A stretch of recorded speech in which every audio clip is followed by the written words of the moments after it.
Elocution Solution. I'm Harriet. I'm Ann, and where's Bonnie? Bonnie has left the building. So it's just you and me. And we'll carry on without her. Well, today we're going to address the Mumble Dialect. The Mumble Dialect is when people leave out sounds, slur sounds together, or mush words together, or all of the above. Is that dialect in your repertoire? We know sometimes we have fallen into that. We try not to, but it happens. But you do need a good diction dialect for job interviews and for work.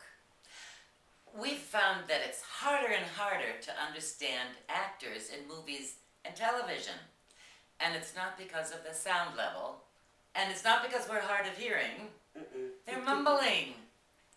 And articles on preparing for job interviews say that prospective employers feel that job applicants aren't presenting themselves in a good light because they mumble and slur their way through the interview.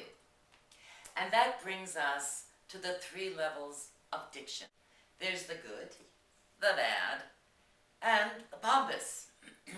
A good diction dialect would sound like, did you eat yet? Now bad, which we're calling a mumble dialect, is "jeet yet?"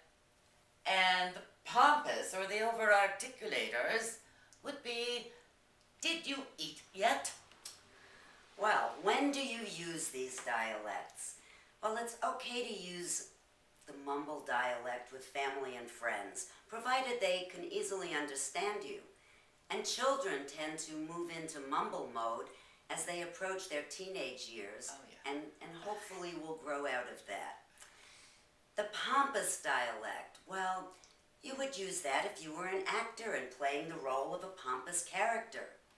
So that leaves the good diction dialect for everything else, for work, for job interviews, for public speaking, for acting, and for parenting, because you do want to be a good role model.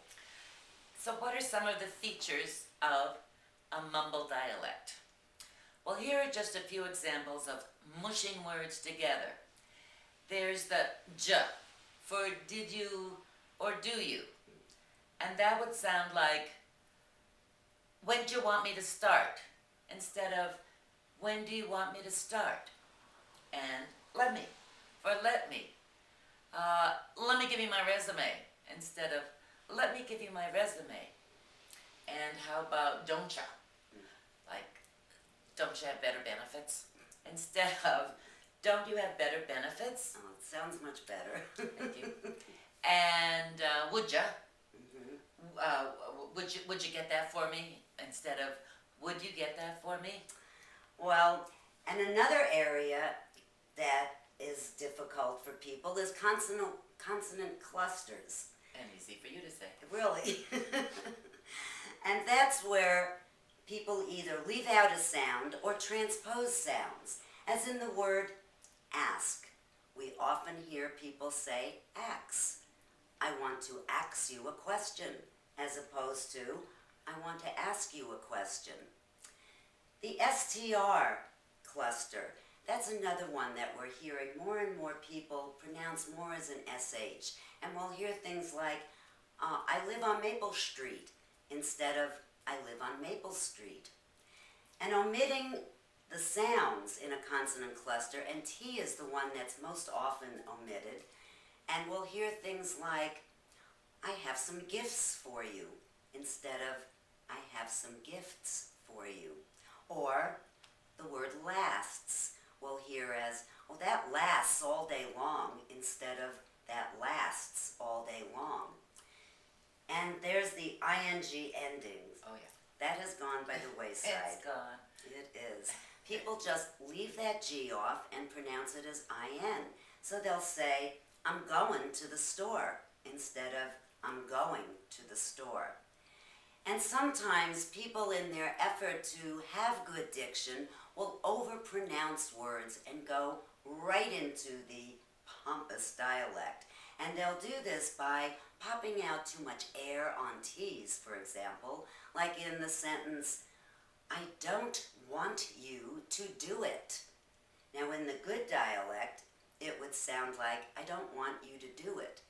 And in the mumble dialect, it would be, I don't want you to do it. It's Should you hard get for that? me to do that. Come on. Let me try that again. I don't want you to do it. There you go. Okay. That was a good mumble dialect. So, if you're looking to acquire a good diction dialect, we offer many options.